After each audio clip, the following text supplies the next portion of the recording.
And so I think we can go ahead and get started. I am going to share my screen again.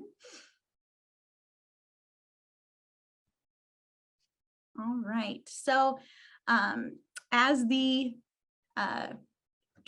presentation suggests, today I'm going to be talking about incorporating video content and captioning into training. And so if this is the first time that you're kind of seeing me or getting to meet me, hello, my name is Jenny Parker.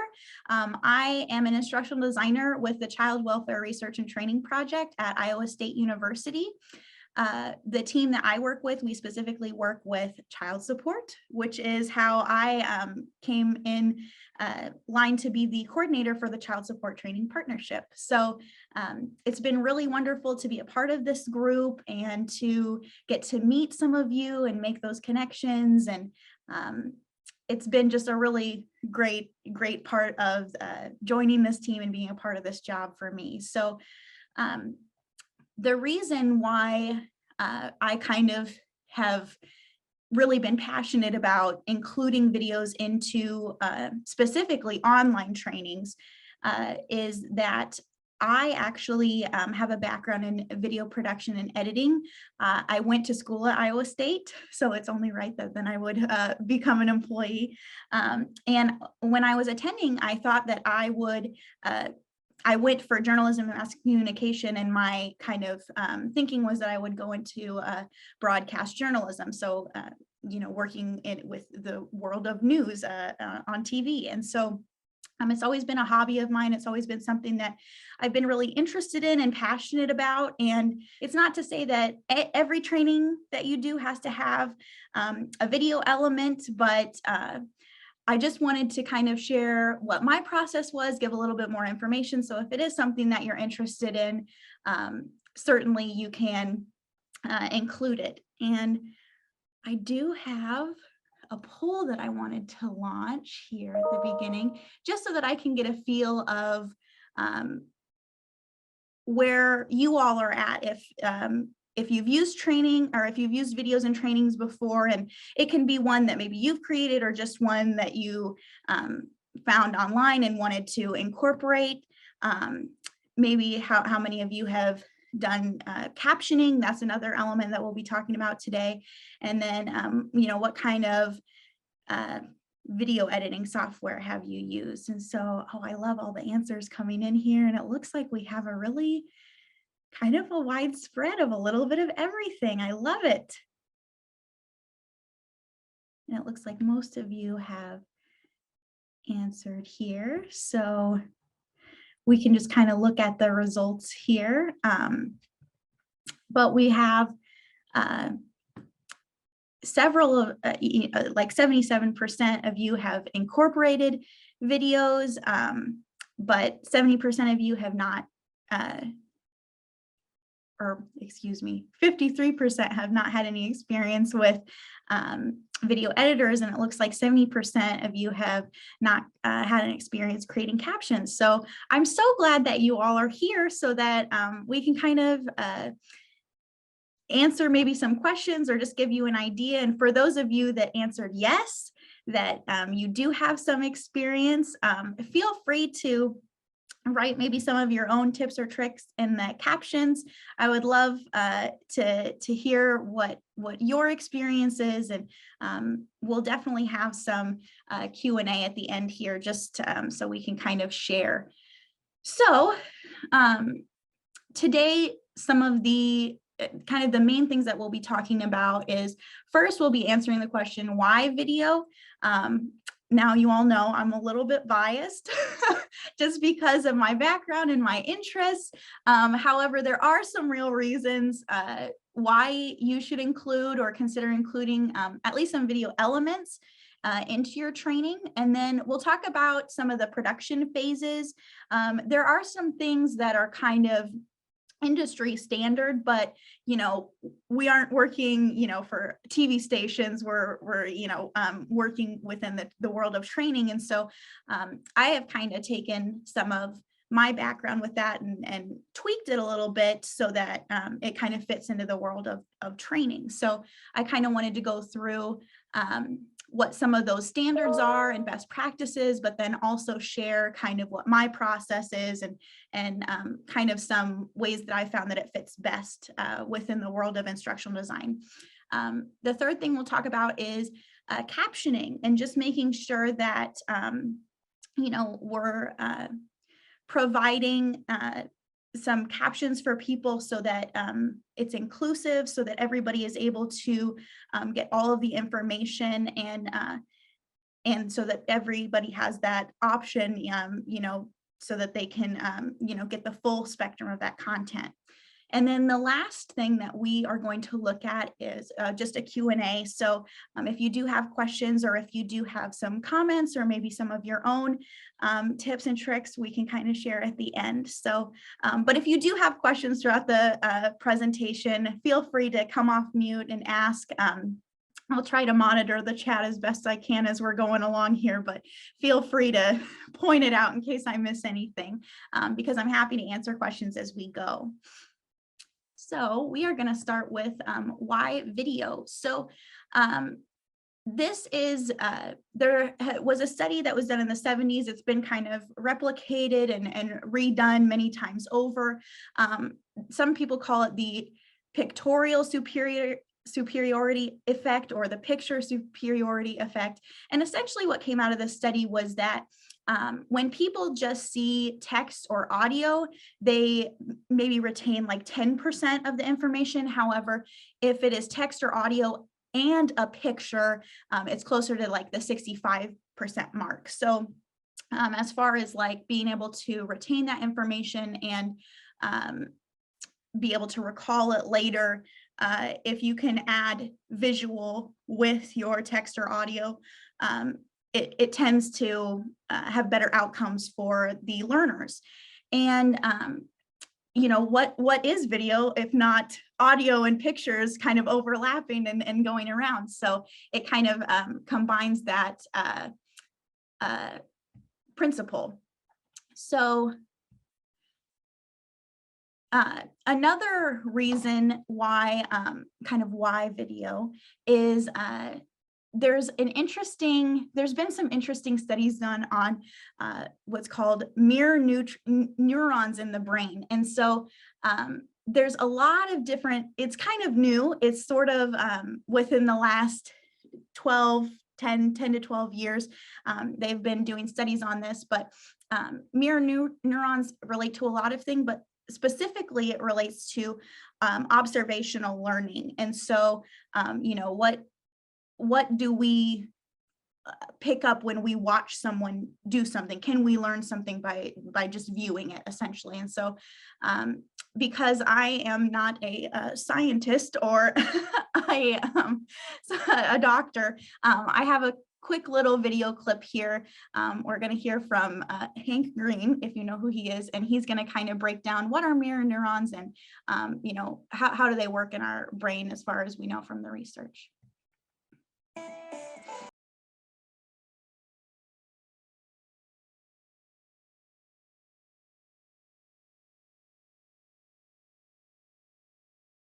So it's kind of my theory then, when you look at kind of the research behind mirror neurons, which is very fascinating, and how it relates to observational learning, and then kind of that pictorial superiority effect, it kind of makes sense that naturally we would learn and retain information easier from something like a video incorporated in the training. So that's kind of my backing to why include videos. And they kind of have looked at the link between those neurons and empathy. And I know that they've said that kind of the research is out and it's still kind of being debated, but I think it definitely does build community within your organization, especially if you are working with people like the child support world, where it's kind of spread out across maybe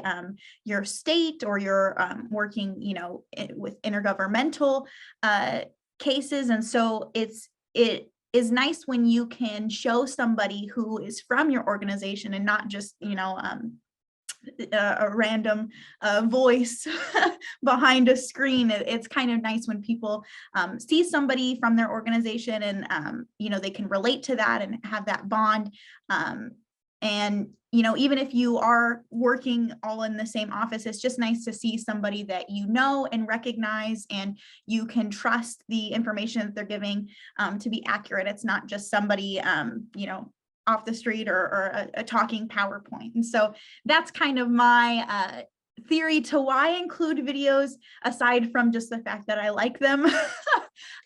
And so if you know, are kind of contemplating, there is a lot of research out there supporting it. And I do plan to share a document with some resources when this recording gets posted, along with kind of the slide deck. We always have that posted to our website and in the next newsletter that goes out. So I'll be sure to include links to some of those like scholarly articles, so that you can see truly what some of the research has shown. So the next thing that we're going to talk about are production phases. So if you have decided, yes, I do want to incorporate a video, I do want to have that as a part of our training, you know, where do you begin? And so in the world of video production, there's pre-production, production, and post-production. And so essentially it's, you know, planning, and then filming, and then editing. So as we kind of go through each one, I'll kind of break down just some best practices, some different things, and kind of some of my own personal opinions when it comes to these. And so in the pre-production phase, some things that you'll be doing is planning. And so that may include a script or a storyboard. This that you see on the screen is kind of an example of a mock storyboard, where you have the little kind of boxes, and then you can draw or put in imagery for what the scenes will be. This is really kind of more for like a feature-length film or a television show. But if you haven't seen a storyboard, this is an example of one. And then you'll also want to be looking at scheduling and location. Where are you going to be, you know, filming at? Is it something that you just need someone to be speaking and it can be indoors? Do you need to be outdoors? Are you demonstrating something? And so I am going to give us a few of my kind of opinions, and if you've worked with me before, you know, but very controversially, I am very anti-script. And not every, some people love it when I say that. They're like, great, just set me down and I'll chat. Some people are very much like, no, I need a script. And so I will tell you that in my experience, when I write a script for someone, or when they write a script for themselves, it's really, really hard to get them to be comfortable without reading every single word on the paper. And it can be a challenge. Some people like to have a script just to make sure they don't forget anything. And so for people like that, I usually try to encourage them to just maybe make an outline, maybe some bullet points, that they can refer to, and then look at the camera. Because with a script, you know, professional actors are able to memorize it and, you know, have it in their mind to where they don't have to look at it and they can just act out a scene. With day-to-day people like myself, I'm probably not going to be able to remember an entire script on top of, you know, everything else that I'm trying to do. So if there is a video that I'm making or working on where there's a lot of technical terms, maybe some legal terminology that we really want to make sure it's accurate and correct, and it really does need a script, that's a chance to kind of think of what are those things that really need to be kind of read word for word, and would a voiceover be more appropriate for those times? And so, you know, what do you want on camera per se? And then what do you want to be more of that kind of technical language that's really accurate? And so that's something to kind of decide, but I really try to encourage people to go no script. And what I've seen is that that gives the best result for somebody that looks really conversational and casual, and just doesn't look so stiff or nervous on camera. Same thing with storyboards. Some people find it really helpful. I typically don't use it for filming something for a training because, like I said, it's more for like long form content where you're going to have a lot of different scenes, maybe multiple camera angles. So some people find it helpful if they do have like multiple locations just to map out, you know, what location they're going to be in. So it's all about your need. But I typically stay away from scripts and storyboards if it's, you know, just for a video for training. Scheduling and location, that's something that's really important. With location, it's important to think about not only visually what is going to be seen on screen, but also the audio. So a lot of times, you know, we think we'll go outside, it'll be this beautiful scenic background. And then, you know, I've gotten out and it's like, oh, and there's a highway, right? You know, right across that, you know, field that we can hear, or, you know, it's windy that day. And so I always recommend to people, if you are going to be outdoors, that's great, but make sure that you have a backup plan in case it's bad weather, in case it's super windy, in case you get out and there's a lot of traffic or there's construction. All of that is things that you can overcome if needed, but it's something that I think is easy to forget. Same thing with indoor. If you know that you're going to be filming in an office setting, making sure that maybe you reserve a conference space or something where you can have closed doors just so that you're not getting phones ringing. Or for example, I've done some videos in some of the child support offices. And so making sure that like if customers are coming in that we're not recording them. So making sure that it's like a closed office that's away from you know, where anyone would be having any interaction or be on a phone call or anything like that, not only for the quality, but just to protect anybody's privacy. So just making sure that there isn't anything in the background that could be, you know, confidential, and making sure that it's like a separate location that's not somebody's just, you know, workspace where there's all that sort of thing. So those are some things to think about as far as when you're kind of planning the filming. And something that I like to do is to meet with the people that will be on camera ahead of time, not only to kind of discuss the scheduling and also the location, but also to build trust with people. Most people don't love to be on camera. I know that I don't. And so if you can meet people ahead of time and really kind of maybe show examples or get on the same page so that it's not like you're just walking in with a camera and setting it down in front of them, you know, being like, okay, go, you know, talk about things. So definitely I like to have at least one meeting ahead of time just to discuss kind of maybe some talking points to get people to feel comfortable talking to me, to build that relationship so they know, you know, I'm going to make sure that they don't look, you know, bad or dumb on camera, that they're going to look good. And, you know, we're going to cut out anything that, you know, if they fumble their words or mess up with a sentence, it's not live, it's edited. And, you know, it's something that we can kind of doctor up. It's not live. They don't have to say it perfect word for word. So those are kind of my things to think about and best practices when I'm in the pre-production phase.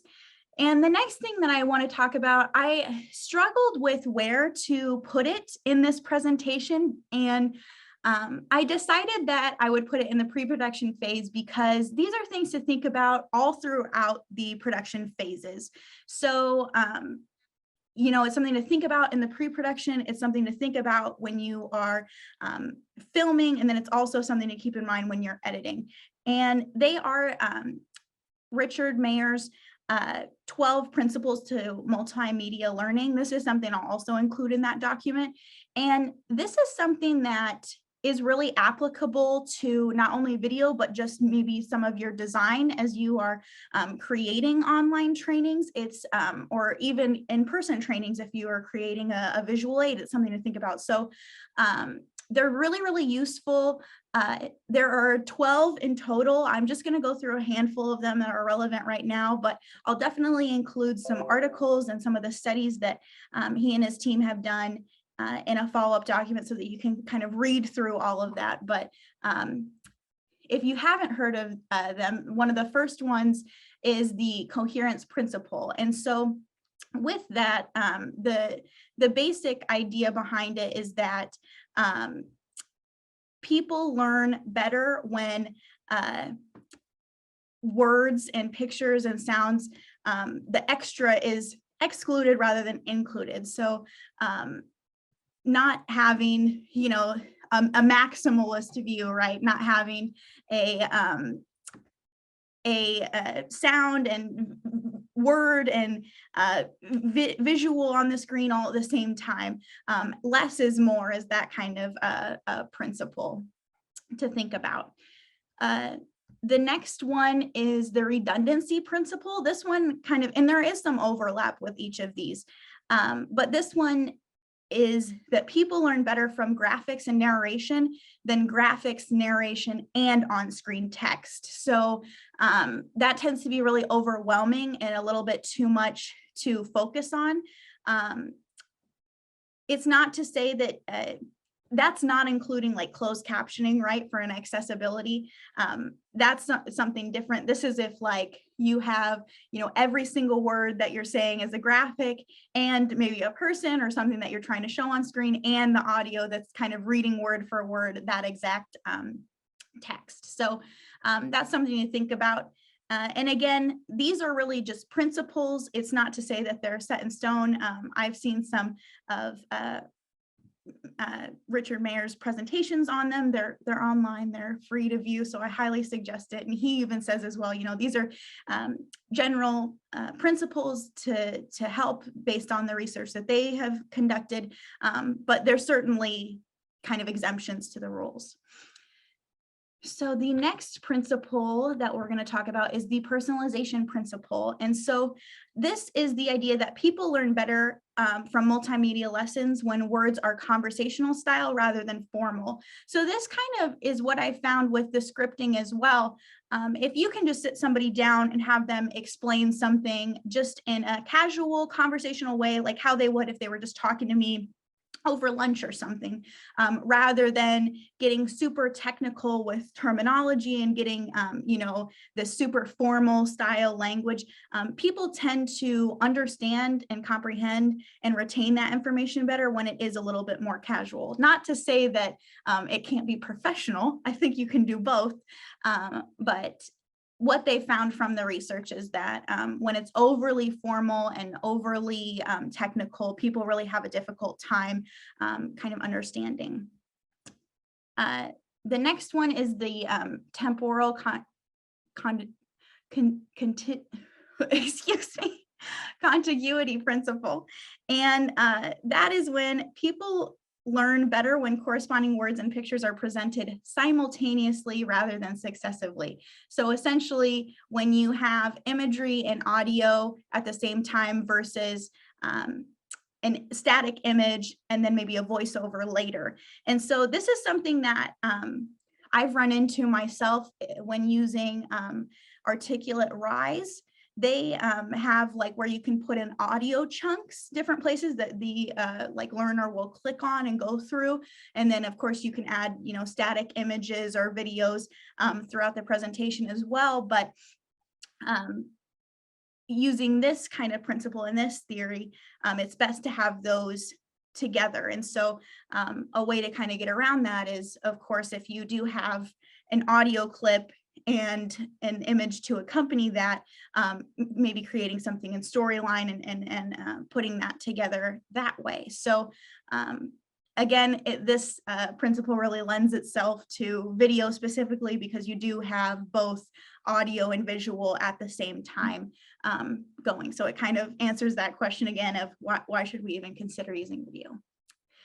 And then the last principle that we'll talk about today is the voice principle. And that idea is that people learn better when narration in multimedia lessons is spoken in a friendly human voice rather than like a machine voice or an AI voice. And so again, this is another reason why it's nice to just film somebody in a conversational way. You don't have to have a talking head on screen the whole time. You can kind of overlap it with some other elements, but it's nice to hear that friendly voice. And we know, according to these principles, that people just tend to learn better that way. So now we'll go into the actual production. So this is kind of an example of what you might see in a studio, right? And kind of the different elements to how people film, you know, in a designated filming location. So we have some lights over here. You can see some examples of like some just like an LED panel. This is an example of a ring light. It's probably what people are most familiar with. And I'm going to say something kind of controversial like the script thing again, but I actually don't recommend ring lights. I know that they're very easy and people like them because on social media it's very popular. So I'm not saying you can never use them, but I find that the lighting doesn't quite turn out right. So if you're looking for if you're looking to supplement some light and you're going to start incorporating videos, I recommend something like this, where it's an LED panel and it's just a square. They're not very expensive. They cost about roughly the same as a ring light. And so I usually recommend those over a ring light, just because the ring lights kind of illuminate around the face and not the face as well. And so it's very obvious when somebody uses one. And so it tends to look a little bit unsettling, right? Because you want the brightest part to be your face and the background to be kind of a little bit darker. At least that's how I view it. So I thought I would throw that in there as well. If you are looking to maybe purchase some equipment, both tend to be pretty inexpensive. So if it is something that you are wanting to incorporate more videos and you're looking for some equipment, I would definitely lean more towards that kind of panel lighting. Some other lighting you might find are soft boxes. Those are a lot more expensive, but you can see here they have some of that smaller LED lighting as well. And then this is kind of another example of some in-studio lighting. For audio, like in this scenario, they're probably wearing lavalier mics or lapel mics.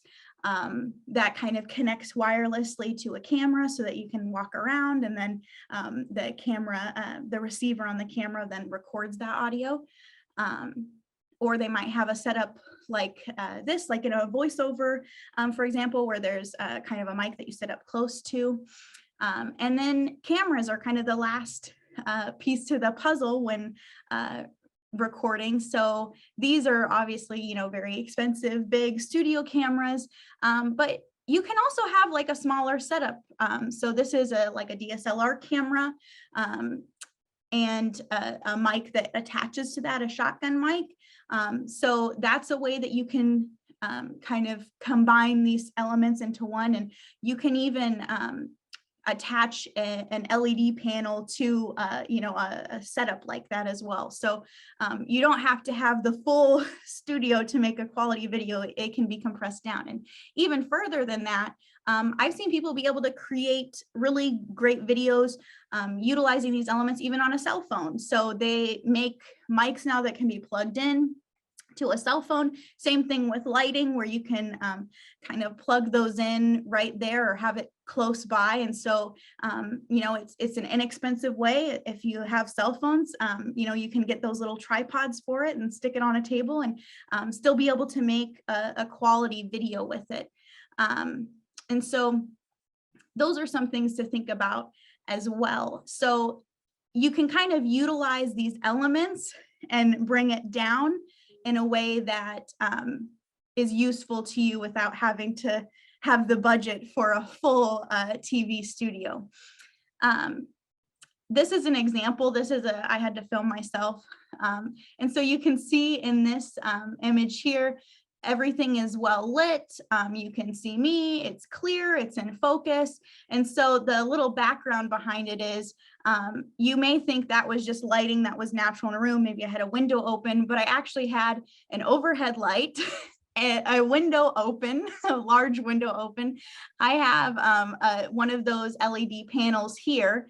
And then I also had, this isn't even a like filming light. This is like a desk clamp on desk lamp that I clipped up to by the window that was also giving light to the space as well. So it's just something to think about.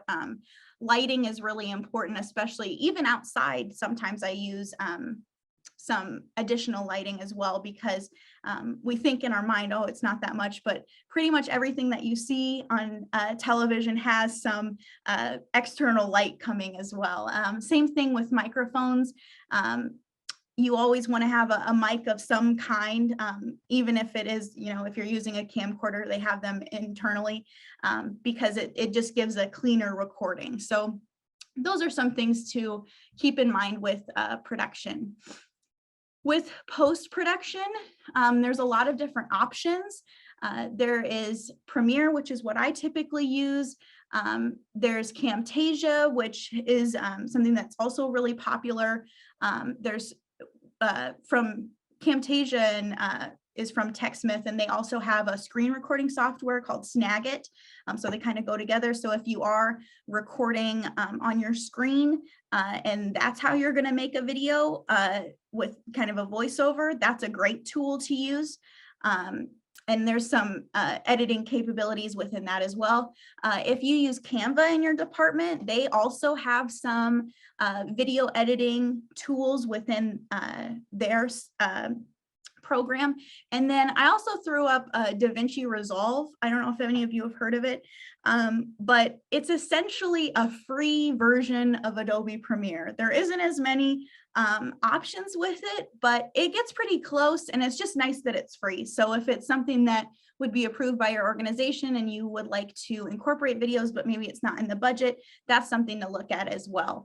But I think a lot of places will have the Adobe Suite, Camtasia, something like that, that you can utilize. So those are some avenues for post-production.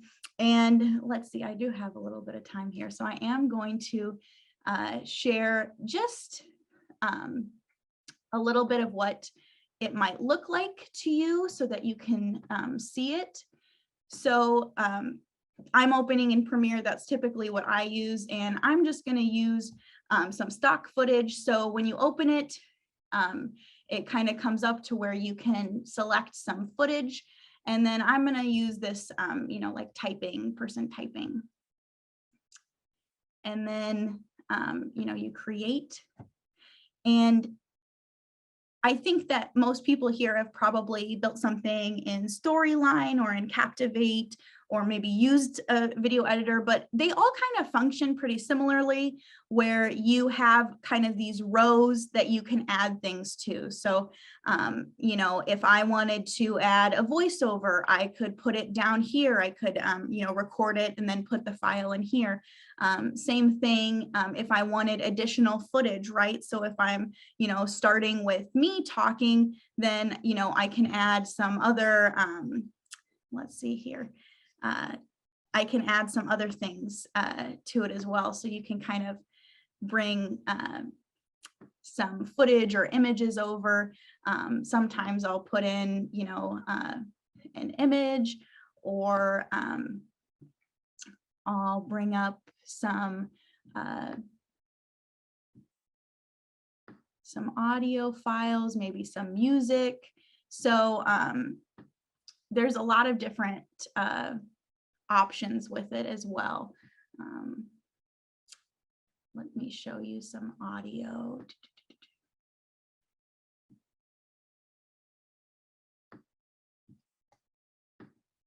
Just so you can see what it looks like. Yeah, there we go. So if you have kind of a video with audio, it'll put down here. In this case, this was our last quarter's conference call. So there's a lot of different options for what you can do with it. And it all kind of functions similarly, no matter what video editing software you use.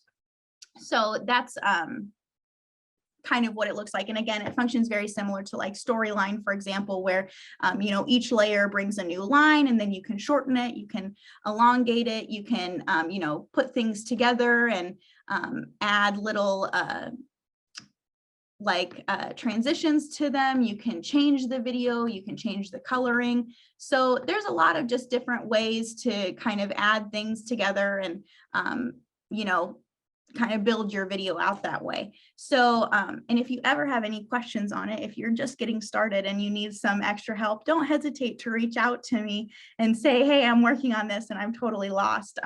So I'm always happy to give a few pointers, and there's lots of free information online, especially on YouTube with video editing. So that makes it really easy. I also wanted to make sure that we talk about some captioning as well. So with captioning, there's a few options within YouTube. If you have created a video, you've edited it, you love it, it's ready to go in the training, you just need captions to put into Storyline or Rise, for example, whatever software you use, Captivate. I have found that YouTube actually has a really, really great auto captioning feature. And so I'll just show a quick view of one that I've done before. Oh, just so you can see what it looks like. So as you go, if you have a script, you can just pop in your text there. It auto generates for you though. So if you have something, this again was our last conference call, so I didn't have a script for that. So you upload your video, you let it kind of sit for a while. If it's a longer video, it takes YouTube a while. But even if you come back to it the next day, then you can go through and you can edit the timings of things. It's the same thing here where you can kind of elongate or shorten text. And so that's a way to kind of go through as well. And so after you upload your video, you'll have the subtitles come up, and you can actually export those subtitles as well. So even if you're not keeping the video online, you can come here and download. The VTT format is what is kind of most universally known. And so you can download it and save it to your computer and then pop it right directly into Rise or into whatever authoring tool you're using. So that I have found is the easiest way for people. Premiere also has some auto captioning features if that's what you're using and you've edited within it. That's really easy to use as well. And then of course with Storyline, there it's also able to you're able to manually type in captions. If you want them auto-generated, you can save that VTT file and then also put that in Storyline and it'll automatically sync up.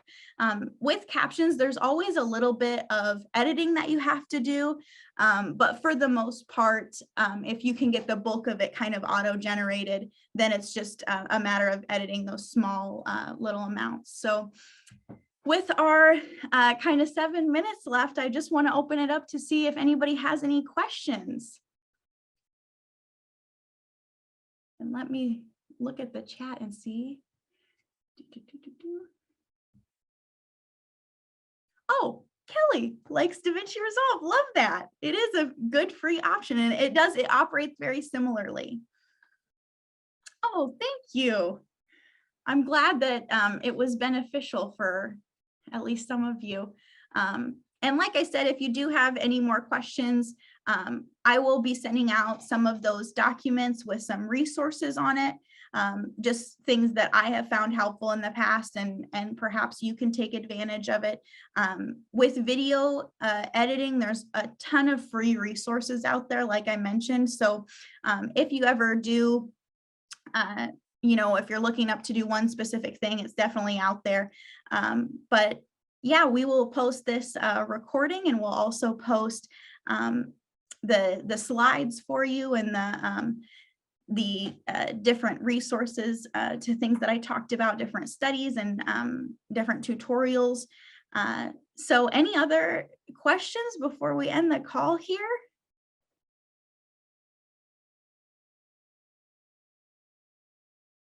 Thank you, Tina. Tina does not like scripts either. I love it. Yes, notes are always okay. It's good to have some bullet points. I'm glad that someone agrees with me though. Thank you, Patricia.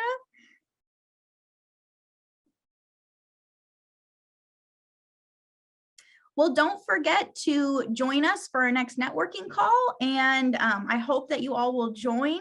And if you do have any skills or anything that maybe you think don't directly relate to the world of training, maybe it would be helpful. So feel free to get in touch with me. And I would love to hear some presentations from all of you. And I hope that we'll see you at our next conference call. And I hope that I'll be hearing from all of you soon. I'm so glad that you could join me today. Hey, Jenny, what is the date of that next networking call? Thank you, Angela. I'm so glad you said that. It is, I know it is next month. Let me make sure that I get the exact date. I've got it right here. It is September 22nd, 1 p.m. Central.